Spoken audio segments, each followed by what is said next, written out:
Hello everyone, welcome to this amazing platform of our channel Panisha for Competitive Examinations and I am Piyush। तो इस particular session में हम अपनी class number 10 करेंगे जो कि आपका न्यूमेरिकल वाली क्लासेस चल रही हैं। तो एक सेकंड रुकना जरा। आज आपका सेशन नंबर 10 है और आई नो ये वाली क्लास डिलेड है बिकॉज कुछ इमोशनल रीजंस थे मेरे। इस वजह से आपकी थोड़ी सी क्लास पर्सनल रीजंस थे, वो मैंने टेलीग्राम पे बताया हुआ है। बाकी ठीक है, फिलहाल सेशन को शुरू करते हैं। एंड ये है आपका पहला क्वेश्चन आज का।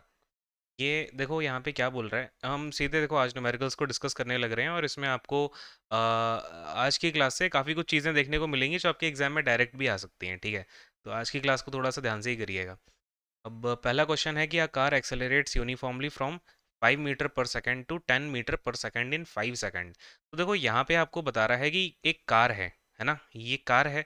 इसकी इनिशियली बता रहा है कि यहाँ पे जब इस पॉइंट पर ये कार थी तो इसके पास में स्पीड थी 5 मीटर पर सेकंड की, और फिर इसने स्पीड यूनिफॉर्मली इंक्रीज करती है 10 मीटर पर सेकंड तक। ठीक है, यानी कि इधर से इधर तक आने में इसकी स्पीड, जो इनिशियल स्पीड थी, इनिशियल स्पीड को मैं यू लिख दूं, कोई समस्या है क्या? अरे बोलो भाई, अगर कोई समस्या है तो बताओ, पेट में दर्द वगैरह। अब इसके बाद में ये हो गया आपका फाइनल। फाइनल वेलोसिटी का मतलब समझते हो, फाइनल जो आपकी स्पीड होगी, यानी कि यहाँ से लेकर के यहाँ तक इसका एक्सेलरेशन यूनिफॉर्म चल रहा है। तो मैंने बोला इनिशियली तो इसकी स्पीड 5 मीटर पर सेकंड थी, और फिर कितने टाइम के बाद, 5 सेकंड्स के बाद इसकी स्पीड हो जाती है 10 मीटर पर सेकंड। ठीक है, और हमें एक्सेलरेशन निकालने का है कि इस कार का क्या यूनिफॉर्म एक्सेलरेशन रहा होगा। तो आपको दिख रहा है भैया, इसमें वी है, यू है, टी है, और एक ही बात पूछी जा रही है। तो कौन सी इक्वेशन ऑफ मोशन लगेगी बताओ? अरे बोलो भाई, कौन सी इक्वेशन ऑफ मोशन लगेगी? v equal to U plus A T. ठीक है, फर्स्ट इक्वेशन ऑफ मोशन हम इसमें लगा देते हैं। मैंने बोला फाइनल स्पीड तो इसकी जो या फाइनल वेलोसिटी जो आ रही है वो 10 आ रही है, और जो इसकी इनिशियल वेलोसिटी है वो 5 है, प्लस में एक्सेलरेशन है, इनटू में टाइम आपका 5 सेकंड आ गया। तो एक्सेलरेशन इक्वल टू कितना आ जाएगा? लो यार, ये तो 1 ही आ जाएगा। ये 5/5 हो गया, और यहाँ से आपका 1 metre per second square acceleration आ जाएगा। अरे भैया, एक्सेलरेशन की ऐसा यूनिट क्या होती है? 1 मीटर पर सेकंड स्क्वायर होती है, तो आपका ये राइट आंसर हो जाएगा। अच्छा, कई बच्चे पीडीएफ के लिए बोल रहे थे, आई गेस आपकी इन्वायरमेंट वाली पीडीएफ भी नहीं डली है क्या अभी? तो ये इन्वायरमेंट वाली पीडीएफ, यानी कि हमने अभी तक जो भी क्लासेस कर ली हैं उनकी सारी पीडीएफ मिल जाएगी। आईटी लिटरेसी की आपको उसमें पीडीएफ पड़ी हुई है, और एक आधा मैंने और उसमें एक्स्ट्रा पीडीएफ डलवाई थी ना। तो वो भी जो पीडीएफ का बेसिकली है, वो आप हमारे एप्लीकेशन पे जाकर के देख सकते हो। पनेशा एडू नाम का एप्लीकेशन है, डिस्क्रिप्शन वगैरह से लिंक मिल जाएगी, या फिर आप जाकर के सर्च कर लेना प्ले स्टोर पे, तो पनेशा एडू डाउनलोड कर लीजिएगा, है ना। सेकंड वाले क्वेश्चन पे आते हैं। स्टार्टिंग के तो थोड़े से ऐसे इजी इजी क्वेश्चंस है जो कि आए हुए ही हैं पिछली बार, लेकिन हम धीरे धीरे कुछ अच्छे क्वेश्चंस भी करेंगे, है ना। मेरा ये है कहने का मतलब। तो अब कह रहा है कि इसमें स्केलर क्वांटिटी कौन सी है? भैया, स्केलर और वेक्टर दो तरीके की क्वांटिटी होती हैं। स्केलर क्वांटिटी में क्या होता है कि आपका एक ऑब्जेक्ट है, इसके पास में स्पीड भी है और इसके पास में डायरेक्शन भी है। भाई, स्पीड है, डायरेक्शन है, यानी कि इसका मतलब इसके पास में कुछ वैल्यू है और डायरेक्शन भी है। तो ये क्या हो गया? स्केलर क्वांटिटी हो गई। लेकिन किसी के पास में न्यूमेरिकल वैल्यू भी है और फिर डायरेक्शन, न्यूमेरिकल वैल्यू है बट उसकी डायरेक्शन नहीं है ना। तो वो क्या हो जाएगी आपकी? आ, मतलब अरे यार, क्या बोल रहा हूँ। जिसमें डायरेक्शन होगी वो आपकी वेक्टर क्वांटिटी होगी, जिसमें डायरेक्शन नहीं होगी वो आपकी स्केलर क्वांटिटी होगी। ठीक है। अच्छा जी, अब यहाँ पर देखो यार, ये बड़ा प्यारा क्वेश्चन है, इसके जो ऑप्शंस है ना वो अच्छे हैं। तो यार इसके लिए ना मैं आपसे बस एक छोटी सी बात पूछूंगा, अगर आपके पास में कॉमन सेंस है तो आप इस क्वेश्चन का जवाब बिल्कुल मजे में दे पाओगे। मैंने आपसे बोला यार, इलेक्ट्रिक करंट क्या होता है? अगर किसी को ये पता है ना इलेक्ट्रिक करंट होता क्या है, या फिर मैंने पिछली क्लास में भी बताया था, तो इलेक्ट्रिक करंट होता है rate of change, rate of change of charge per unit time. अरे बोलो भाई, यही बात तो है। तो लेट से, अगर ये कोई वायर है, बात समझिएगा, ये चीज़ें ना थोड़ा सा डीप में समझोगे तो कोई भूलोगे नहीं। अब मैं सोचो, मैं आपको रटा दूं कि भाई इलेक्ट्रिक करंट जो है ना ये स्केलर होता है, बचपन में तो यही रटा होगा आपने। बट ऐसा रटने का नहीं है, बात समझो ऐसा क्यों है। मैंने बोला ये आपका एक वायर है। अब इसमें क्या होगा, अगर ये कंडक्टर है तो इसमें कुछ चार्जेस फ्लो करेंगे। अगर आपकी इलेक्ट्रिसिटी, अच्छा एक और बड़ी प्यारी बात है यार, अगर मैंने बोला इस वायर में जो करंट की या फिर इलेक्ट्रिसिटी की डायरेक्शन है वो ये है, तो इसमें चार्जेस किस डायरेक्शन में जा रहे होंगे? इस डायरेक्शन में जा रहे होंगे, यानी कि जो इलेक्ट्रॉन्स है ना वो उल्टी डायरेक्शन में भाग रहे होंगे। ठीक है, फिलहाल अब यहाँ पर ये जो चार्जेस है ना, ये चार्जेस फ्लो कर रहे होंगे भाई। लेट से मैंने कहा इस पॉइंट से लेकर के इस पॉइंट के बीच में, या फिर इसी एक मैंने इस वाले पॉइंट पे देखा, मैंने कहा इस पॉइंट पे Q1 से Q2 चार्ज जो है फ्लो कर जाता है। मैंने कहा rate of change of charge क्या हो गया इसका, डेल क्यू हो गया भाई, डेल्टा क्यू मान लिया मैंने, Q2 माइनस Q1 कर दिया। और मैंने कहा टाइम लगता है टी, टी टाइम में Q1 से लेके Q2 चार्ज का इसमें हमें रेट ऑफ चेंज देखने को मिलता है एक पर्टिकुलर पॉइंट पे। ठीक है, इतनी सी बात। तो अगर मैंने कहा कि इस चार्ज के अंदर तो डायरेक्शन है, ठीक है, इस चार्ज के अंदर डायरेक्शन है, लेकिन जब मैंने कहा इसका रेट ऑफ चेंज है, बात की गहराई को समझिएगा। अब इसमें से चार्ज इस डायरेक्शन में जाए, इस डायरेक्शन में जाए, इधर जाए, उधर जाए, क्या करंट को इससे लेना देना होगा? लेना देना है ही नहीं बिल्कुल। वो तो कह रहा है कि भैया बस मुझे ये बता दो, आपका 3 कूलम्ब चार्ज था एक, जब आपने टाइम जीरो पे देखा है ना, इनिशियल टाइम पे देखा तो आपका 3 कूलम्ब था, आपने फाइनल टाइम पे देखा तो आपके पास 5 कूलम्ब था, मुझे सीधा पता चल गया कि भैया आपके पास 2 कूलम्ब का जो चार्ज है वो चेंज हुआ है। रेट ऑफ चेंज आपका जो है बेसिकली चार्ज का, वो 2 कूलम्ब का हुआ है, वो इस डायरेक्शन में हुआ, वो इसमें हुआ, वो इसमें हुआ, वो मुझे कोई मतलब ही नहीं है। तो बस इसलिए ये क्या हो जाता है आपका करंट डायरेक्शन लेस क्वांटिटी मानते हैं इसको। ठीक है, इसलिए हम क्या बोलते हैं कि करंट एक स्केलर क्वांटिटी है। तो ये आपका राइट आंसर हो जाएगा। बाकी टॉर्क तो आपको पता ही है भाई, टॉर्क में डायरेक्शन होती है, इलेक्ट्रिक फील्ड में डायरेक्शन होती है, इम्पल्स में होती है। अब मुझे एक काम करो, इन तीनों के जो आपके वो हैं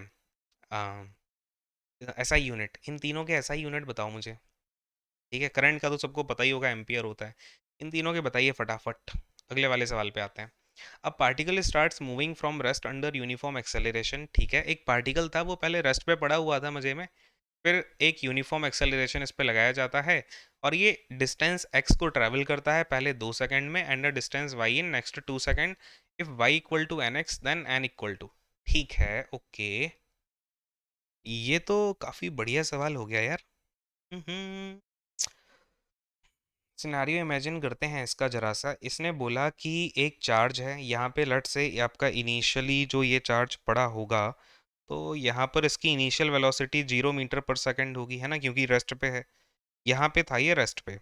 अब इसने बोला स्टार्टिंग के 2 सेकंड, मैंने कहा सपोज करो स्टार्टिंग के 2 सेकंड इसने ये वाली डिस्टेंस ट्रैवल करी है ना, एक्स, ये है आपकी एक्स डिस्टेंस, और बाद के अगले 2 सेकंड में इसने वाई डिस्टेंस को ट्रैवल किया। ठीक है, ये है 2 सेकंड का हिसाब है, ये अगले 2 सेकंड का हिसाब है।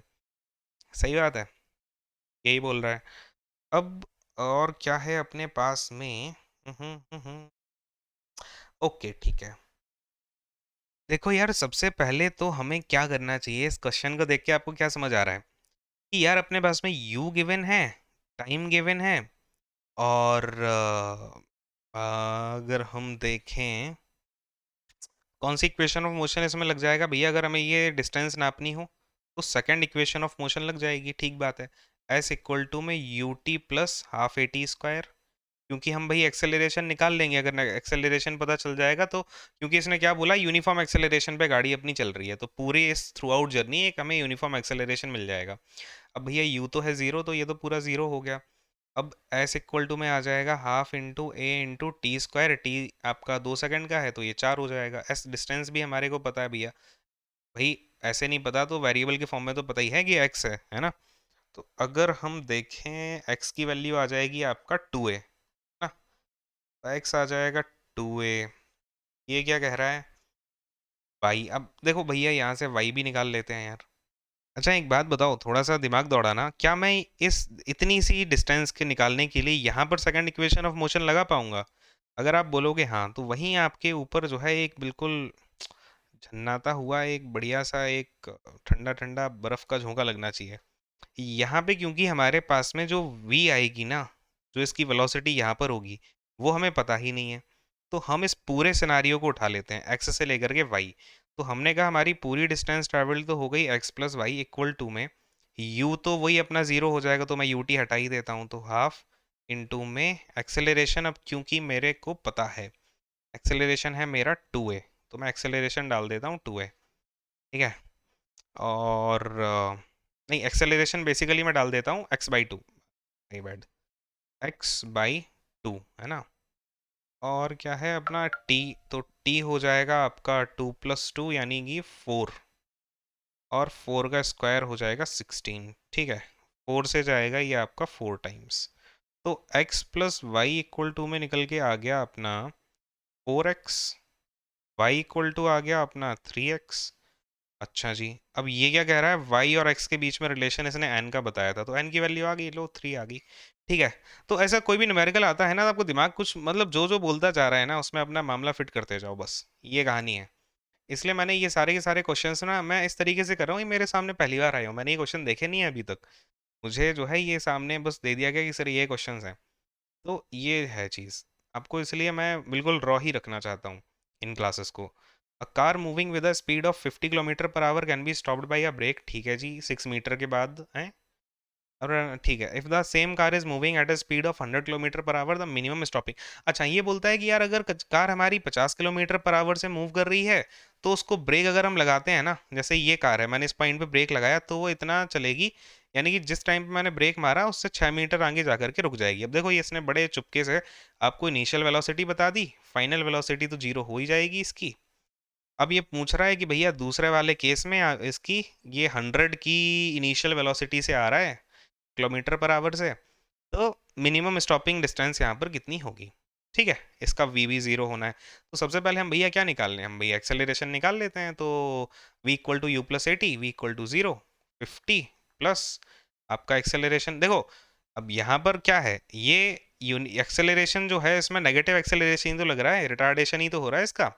भैया नेगेटिव एक्सेलरेशन को क्या बोलते हैं, रिटार्डेशन बोलते हैं, क्योंकि एक्सेलरेशन आपका इसमें घट रहा होगा तभी तो स्पीड रुक रही होगी, तो एक्सेलरेशन आएगा यहाँ पर नेगेटिव में, कोई दिक्कत वाली बात नहीं है। इसके बाद में टाइम, एक सेकंड, अरे यार मैंने सोचा टाइम था। फर्स्ट इक्वेशन ऑफ मोशन नहीं लगेगी इसमें, थर्ड इक्वेशन ऑफ मोशन लगेगी, V square equal to U square. और चूंकि यहाँ पर ये नेगेटिव एक्सेलरेशन है तो माइनस का 2a s, है ना। तो वी स्क्वायर में डाल दो 0, यू स्क्वायर में आप डाल दीजिए 50, तो फिर ये आ जाएगा 2500, और माइनस का 2 इंटू में एक्सेलरेशन हमारे को मालूम नहीं है, एस हो गया आपका 6। अच्छा ये 50 डालोगे क्या, 50 थोड़ी डालोगे यार, ये किलोमीटर पर आवर में है तो इसको 18/5 करना पड़ेगा। मैं यहीं पे लिख देता हूँ, है ना, 18 का स्क्वायर बाई 5 का स्क्वायर। कोई दिक्कत परेशानी है क्या? अभी वो आप सोच रहे होगे सर बहुत बड़ी कैलकुलेशन होगी फलाना ढिमकाना, कुछ नहीं होगा, घबराना नहीं है आपने। इसके अब ये क्या हो गया, इधर से ए इक्वल टू में आ जाएगा 18 का स्क्वायर इंटू 2500 अपॉन में 5 का स्क्वायर, यहाँ पर मल्टीप्लाई में 12 हो जाएगा, है ना। ये आपका एक्सेलरेशन आ जाएगा, अरे बोलो हाँ, है ना। अरे यार एक सेकंड एक सेकंड, ये मैं गलत डायरेक्शन में ही जा रहा हूँ देखो, क्योंकि हमारे को यहाँ दो केस दिए हैं, दोनों केस में ही एक्सेलरेशन सेम है, दोनों केस में आपका यूनिफॉर्म एक्सेलरेशन है, ठीक है। यू डिफरेंट हो रहा है यानी कि इनिशियल वेलोसिटी डिफरेंट हो रही है, बट आपका जो एक्सेलरेशन है वो तो दोनों केसेस में सेम ही है। देखो इसको इस तरीके से कर सकते हैं बड़े आसानी से, माई बैड, मेरा थोड़ा सा माइंड इधर उधर चला गया। देखो अगर हम ये देखते हैं ना कि वी स्क्वायर इक्वल टू में यू स्क्वायर माइनस 2as है ना। लेट से पहले वाले केस में आपका v1 है, ये u1 है, और एक्सेलरेशन तो चूंकि सेम है दोनों बार, और ये s1 है। और यहाँ से आप अगर देखेंगे तो v1 दोनों में ही मतलब वेलोसिटी तो फाइनल वेलोसिटी तो जीरो हो जा रही है ना दोनों केस में, तो ये भी काइंड ऑफ आपका v p मान लेते हैं, और v आपका दोनों केस में इक्वल ही है, जीरो ही है, कोई इशू नहीं है। तो जीरो इक्वल टू में u1 स्क्वायर माइनस का 2a s1 होगा। और अगर मैं दूसरा वाला केस लेता हूँ तो ये हो जाएगा zero equal to u2 square minus का 2a s2। अरे बोलो हाँ, कोई दिक्कत है क्या? अब मैंने कहा तो यहाँ से आपको पता चला कि भैया s1 इक्वल टू में आ जाएगा u1 स्क्वायर अपॉन का 2a, ठीक है। और ये आ जाएगा s2 equal to u2 square upon 2a, सीधी सी बात है। अब भाई हमें निकालना क्या है, हमें निकालना है मिनिमम स्टॉपिंग डिस्टेंस कितनी होनी चाहिए। अब अगर मैं इस S1 को डिवाइड कर देता हूँ इस S2 से, देखिएगा ध्यान से, तो ये S1 अपॉन S2 मेरा क्या आ जाएगा, U1 स्क्वायर अपॉन का U2 स्क्वायर, क्योंकि ये 2a तो कट जाएगा। अरे भाई कटेगा कि नहीं कटेगा? तो बस S1 यहाँ पर मुझे पता है कि मेरा S1 कितना है, कहाँ है, S1 है मेरे पास में 6 मीटर का, तो मैंने 6 डाल दिया। S2 मेरे को पता नहीं है तो मैं S2 ही लिख देता हूँ उसको, U1 मुझे पता है कि 50 है, अगली बार मेरी स्पीड 100 है।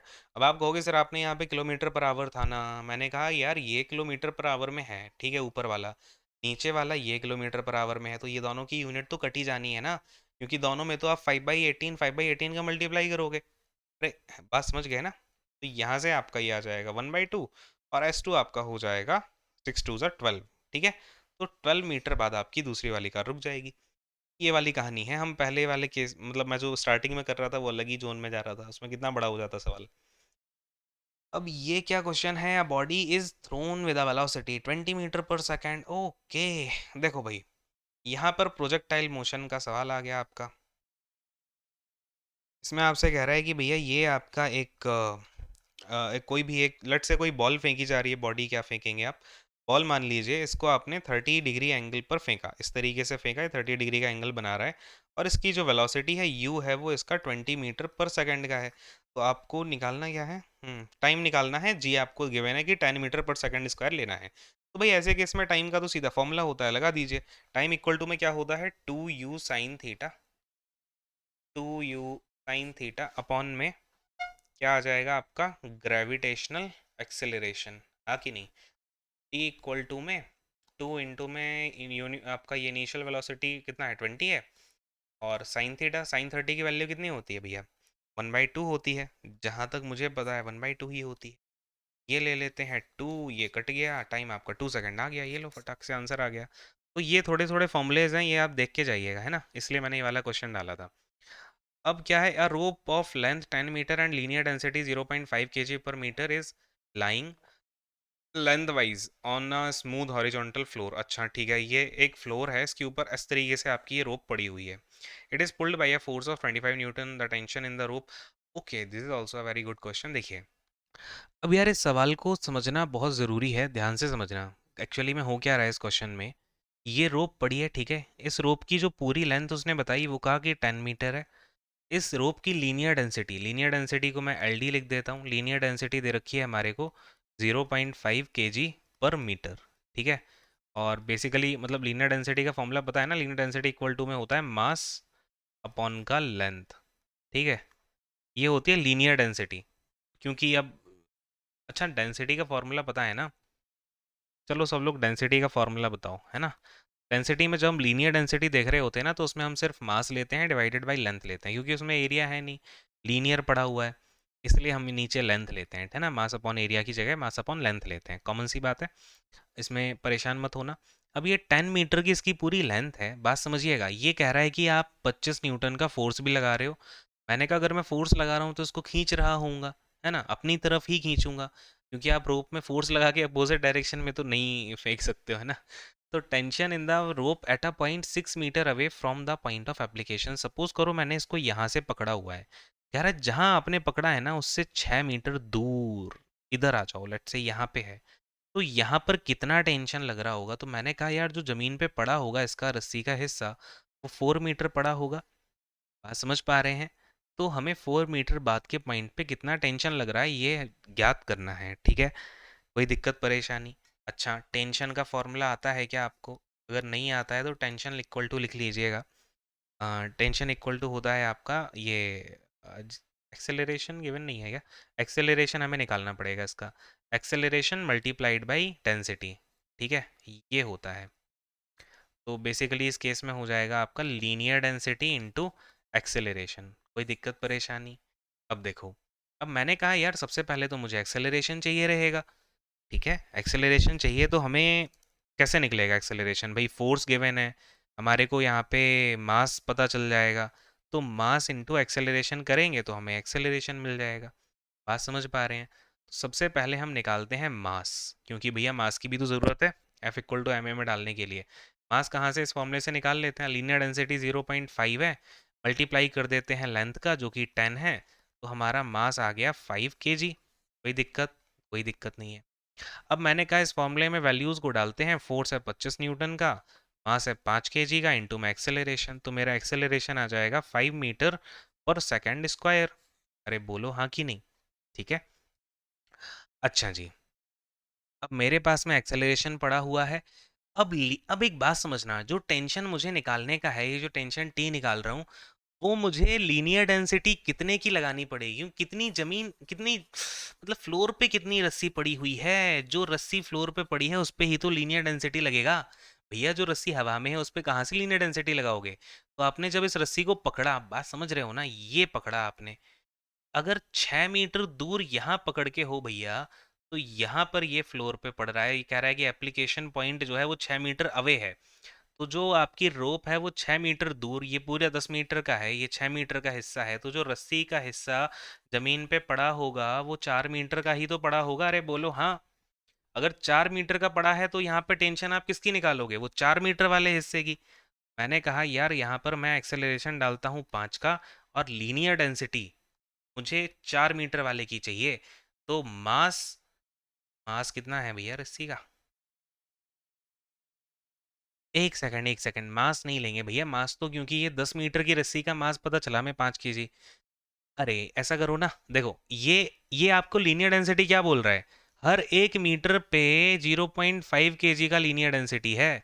तो मुझे बताओ जरा, 4 मीटर पे कितना लीनियर डेंसिटी निकल के आएगा? अगर 1 मीटर पे 0.5 केजी है, तो 5 मीटर पे कितना हो जाएगा? 4 मीटर पे कितना हो जाएगा? 0.5 × 4 हो जाएगा। अरे बोलो हाँ। ठीक है, एक्सेलरेशन मैंने डाल दिया है, ये हो गया आपका एक्सेलरेशन, ये हो गई आपकी लीनियर डेंसिटी 4 मीटर की। तो टेंशन निकल के आ जाएगा इधर से आपका 210 है ना, 10 आपका निकल के आ जाएगा, 10 न्यूटन का बेस। तो आपका राइट आंसर है क्या इसमें? 10 गिवन है। ठीक है, तो बात समझ गए। इस तरीके से आपको अपना दिमाग चलाना है। अगले वाले सवाल पे आते हैं। अच्छा, कहीं ऐसा तो नहीं लग रहा आपके तोते होते उड़ गए हों तो ज़्यादा टफ क्वेश्चन ले लिया हूँ मैंने, है ना? ऐसा कुछ हो तो मुझे बताइएगा। अगले वाले सेशन में मैं इनका लेवल थोड़ा सा डाउन कर दूंगा, ठीक है? ये कह रहा है कि horizontal force F produces a acceleration of इतना। ठीक है भैया, एक ब्लॉक पे जो कि रेस्ट कर रहा है स्मूथ हॉरिजॉन्टल सरफेस पे, कोई दिक्कत नहीं है, सेम फोर्स आपने लगाई, इतना एक्सेलरेशन प्रोड्यूस करता है दूसरे ब्लॉक पे। भैया मैंने कहा दो ब्लॉक हैं आपके पास, एक ब्लॉक ये पड़ा है, एक ये पड़ा है, इस पर आप फोर्स लगाते हो अपना, तो इससे एक्सेलरेशन निकल के आ जाता है 6 मीटर पर सेकेंड स्क्वायर का। उतना ही फोर्स आप दूसरे वाले पे लगाते हो, ये A1 है, ये इसका A2 निकल के आता है 3 मीटर पर सेकेंड स्क्वायर, क्योंकि भैया मास का डिफरेंस होगा, इसलिए तो चेंज हो रहा है। अरे बोलो हाँ। ठीक है। If two blocks are tight together, मैंने कहा भाई इसको भी चिपका दिया, इसको भी चिपका दिया, इसका मास था M1, इसका मास था M2, अब मास मैंने बना दिया M1 × M2, sorry M1 + M2। तो बताइए, अगर इसमें F फोर्स लगा रहे थे आप, इसमें भी F फोर्स लगा रहे थे, अब इसमें भी F फोर्स लगाना चाह रहे हैं, तो कितना एक्सेलरेशन बनेगा? अब सिंपल सा क्वेश्चन पूछा एग्जामिनर ने, बच्चे यहीं पे घबरा गए। भैया इतना बड़ा सवाल पहले तो, और फिर ये सब ऐसी बातें पूछ ली बच्चे से, बच्चा बेचारा घबराएगा कि नहीं घबराएगा? चलिए भाई, अब देखो हमें सबसे पहला काम तो यार ये करना है कि हमें बस एक्सेलरेशन दे रखा है यार, देख रहे हो, सिर्फ एक्सेलरेशन दे रखा है कि भैया पहले केस में आपका 6 का बन रहा है, दूसरे केस में 3 का बन रहा है, तो कैसे जुगाड़ बिड़ाएं? मैंने और दूसरी बात कही कि यार अगर आप इन दोनों का मास मिला रहे हो तो सिर्फ एक ही चीज कांस्टेंट है यहाँ पे। क्या कांस्टेंट है? अगर इसका मास M1 था, इसका M2 है, तो इन दोनों का मास M1 + M2 आ रहा है सर। आपने कहा, मैंने कहा यार अच्छा बात तो तुम्हारी ठीक है। तो मैंने बोला यार अगर मैं M1 निकालूं तो M1 कैसे निकालूंगा? फोर्स F हो गया अपॉन में A1। आपने कहा सर बिल्कुल सही बात है। मैंने कहा यार फिर M2 कैसे निकालूं? आपने कहा सर F/A2 कर दो। फिर मैंने कहा यार ठीक बात है तुम्हारी, लेकिन ये जो नया ब्लॉक हमने बनाया इन दोनों को जोड़ के, इसमें तो इसका मास M1 + M2 हो गया ना। आपने कहा सर बिल्कुल सही बात है, अगर मैं 4 किलो + 5 किलो करूंगा 9 किलो आएगा, कोई दिक्कत नहीं है, बट A1 + A2 नहीं कर सकता हूँ। आपने कहा सर बात आपकी बिल्कुल ठीक जम रही है। मैंने कहा यार ठीक जम रही है तो फिर जोड़ डालो, F/A1 F/A2, और फिर F आप बाहर निकाल लो, A1 + A2 ऊपर आ जाएगा और A1 A2 नीचे आ जाएगा। आपने कहा सर ठीक ठीक बात ही है आपकी, अब मतलब आप कहाँ जाना चाह रहे हो समझ तो नहीं आ रहा, लेकिन ठीक ठीक लग रहा है मतलब। चलो मैंने कहा, अब यार मैंने बोला कि यार तुमसे जो क्वेश्चन पूछ रहा है ना एग्जामिनर, वो पूछ रहा है कि नया वाला एक्सेलरेशन कितना बन रहा होगा। अब सपोज करो कि ये जो बड़ा वाला ब्लॉक है इस पे एक्सेलरेशन बन रहा है कैपिटल ए। आपने कहा ठीक है, अगर एक्सेलरेशन कैपिटल ए है तो आप एक काम करो सर कि टोटल मास M1 + M2 को भी कुछ सपोज कर लो। मैंने कहा ठीक है, इसको मैं कैपिटल M मान लेता हूँ, कोई दिक्कत नहीं है, फोर्स तो F चल ही रहा है। तो भाई मैंने कहा यार M1 + M2 इक्वल टू में एक्चुअली में बात हो गई कि M है, M1 + M2 equal to M है, और M इक्वल टू में F/A है। आपने कहा अरे ये भी बात सही है जरा आपकी, एम इक्वल टू तो एफ अपॉन ए है जो कि M one plus M two के इक्वल है, और भैया M one plus M two तो इसके इक्वल है। मैंने कहा ठीक है, इतने सारे इक्वल टू हटाते हैं और F upon A equals to F into A one plus A two upon A one A two कर देते हैं, और एफ से एफ को कैंसिल करा देते हैं। मैंने कहा ठीक है सर, अब आप क्या कहना क्या चाहते हो। मैंने कहा यार देखो, इतनी कहानी करके हमारे को जो एक्चुअली में एक्सेलरेशन निकालना है ना, जो पूरा ब्लॉक बना दिया है, उसका हम सीधा इन दो एक्सेलरेशन की मदद से ही वैल्यू निकाल लेंगे। ए वन कितना था आपका, ए वन था 6, ए टू था 3, तो भाई 6 + 3/6 इंटू 3, 9/18, यानी कि 1/2, और आपका कैपिटल ए कितना आ जाएगा, 2 मीटर पर सेकेंड स्क्वायर आ जाएगा। तो वही आपने बढ़िया से टिक कर दिया, आगे बढ़ गए। तो बात क्या समझे यहाँ पे, ये जो कॉन्सेप्ट है ना, इसको याद रखिएगा कि जब भी दो ब्लॉक मिलेंगे ना, आपको इतनी कहानी नहीं लिखनी है, बात दिमाग में घुस गई ना। अब अगर ऐसा क्वेश्चन आएगा कि दो ब्लॉक को मिलाया जा रहा है, बताइए एक्सेलरेशन, तो हमेशा याद रखना 1/a = a1 + a2 upon a1 a2। अरे बोलो हाँ, याद रख पाओगे ना। चलो अगले वाले क्वेश्चन पे आते हैं। अगला क्वेश्चन कह रहा है a distance of 5 metre if it is going at, यार ये क्या कह रहा है। Distance of 5 metre if it is going at 36 metre per hour, if the car were going at 72 kmph using the same, अच्छा जी। ये थोड़ा सा सवाल यार, हमारे एडिटर ऐसे ही हैं तो मतलब बढ़िया है ना। अच्छा, इसमें क्या लिखा है कि एक्चुअली में क्वेश्चन ऐसा होता है कि अगर आप एक कार है, वो अगर उसमें आप ब्रेक लगाते हो, जैसे कि कोई स्पीड पे चल रही होगी कार, है ना, अगर जैसे सपोज करो 36 पे कार चल रही है, अब वही वाला क्वेश्चन है, थोड़ी देर पहले मैंने कराया था वो थर्ड इक्वेशन ऑफ मोशन से। तो इसमें मैंने ब्रेक अप्लाई किया तो 5 मीटर डिस्टेंस के बाद जाकर के वो गाड़ी रुकती है, और अगर यही कार 72 की स्पीड से जा रही हो और सेम ब्रेक लगाए जाएं तो वो कितना डिस्टेंस को कवर करेगी। थोड़ा सा घुमा के सवाल को पूछ लिया है, कोई दिक्कत नहीं है। अब इस क्वेश्चन का आंसर आप ही करेंगे, मैंने समझा दिया है इसका कॉन्सेप्ट। आप देखो, एक कॉन्सेप्ट के ऊपर कई सारे क्वेश्चन रिपीट होते हैं, तो आपको कॉन्सेप्ट समझना है। इस क्वेश्चन का आंसर आप कमेंट करिएगा, ठीक है, कमेंट करिए इसका आंसर। अगर कोई डाउट होता है तो डाउट बताइएगा, नहीं तो मेरे हिसाब से तो अब ये वाला क्वेश्चन हो जाना चाहिए ना। क्या है, सर्कुलर पाथ का आ गया, बढ़िया सवाल, यूनिफॉर्म सर्कुलर मोशन का आपका क्वेश्चन आ गया यूसीएम का। चलिए देखते हैं। भाई सवाल कह रहा है कि an object of mass M follows a circular path of radius R. मैंने कहा ठीक है यार, तुम्हारा एक सर्कुलर पाथ है, ये लो तुम्हारा सर्कुलर पाथ बना दिया। का रेडियस आर है, ये लो भैया रेडियस आर भी बना दिया, with a constant speed V in a uniform circular motion. अब ये इस वी की गति से जाता है। मैंने कहा अगर ये इस पॉइंट पे इसका स्पीड वी है ना, ऐसा, ये है ना, ये कांस्टेंट स्पीड वी है, इससे जा रहा है, कोई दिक्कत नहीं है, ये इसका वेलोसिटी हो गया। हमेशा वेलोसिटी क्या होगा, इसका सरकमफ्रेंस पे 90 डिग्री का एंगल बनाएगा। अरे भाई इतनी बात तो पता है ना। then the work done by the centripetal force for the object to move once in a full work done by centripetal force for the object to move once in a full circle. अच्छा, यानी कि पूरा अगर इस circle को एक बार उसको move करने का है तो कितना सेंट्रीपिटल फोर्स लगेगा, यानी कि वो कितना वर्क डन लगेगा, है ना। सेंट्रीपिटल फोर्स को कितना वर्क करना पड़ेगा, पता है ना, centripetal centrifugal force, work done कर रहा हूँ, वर्क डन निकालने का है, वर्क डन। अच्छा देखो, कभी भी अगर हम सर्कुलर मोशन में जाते हैं, सर्कुलर मोशन में वर्क डन निकालने का क्या फॉर्मूला है, फोर्स मल्टीप्लाइड बाई, किससे मल्टीप्लाई करा दें भाई फोर्स का। अरे भाई कॉमन सेंस भी अगर मैं यूज़ करूँ तो डिस्टेंस का ही तो मल्टीप्लाई कराऊंगा, कि कितनी फोर्स लगी, कितना डिस्टेंस मूव किया। अब मैंने कहा यार सर्कुलर मोशन में आप जा रहे हो, तो एक बात बताओ, अगर ये पॉइंट ही मैं मान लेता हूँ, चलो एक बात सुनता हूँ, एक बात सुनो ध्यान से। मैंने कहा यार सेंट्रीपिटल फोर्स, सेंट्रीपिटल फोर्स कहाँ लगती है। अगर मैं बात करूँ सेंट्रीपिटल फोर्स की, तो वो सेंटर की तरफ लगेगी कि नहीं लगेगी।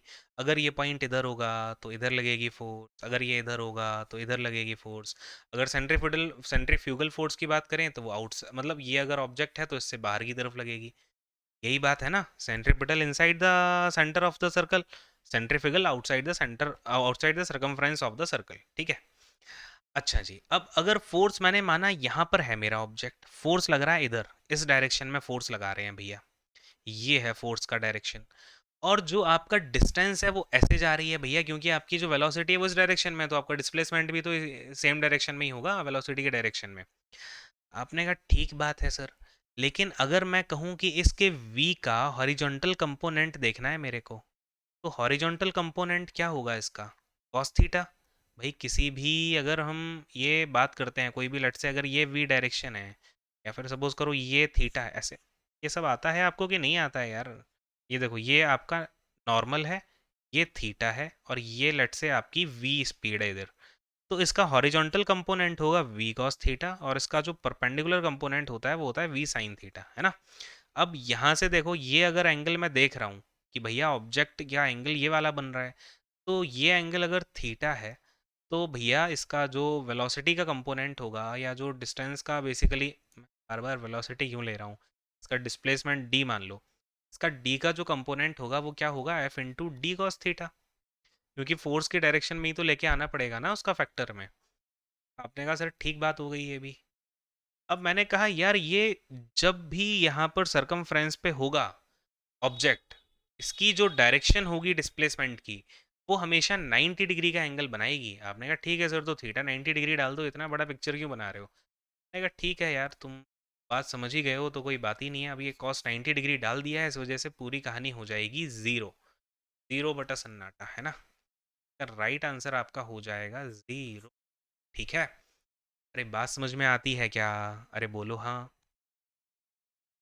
तो भैया आज का सेशन यहीं पे इतना ही रखते हैं, आई होप आपको पसंद आया होगा।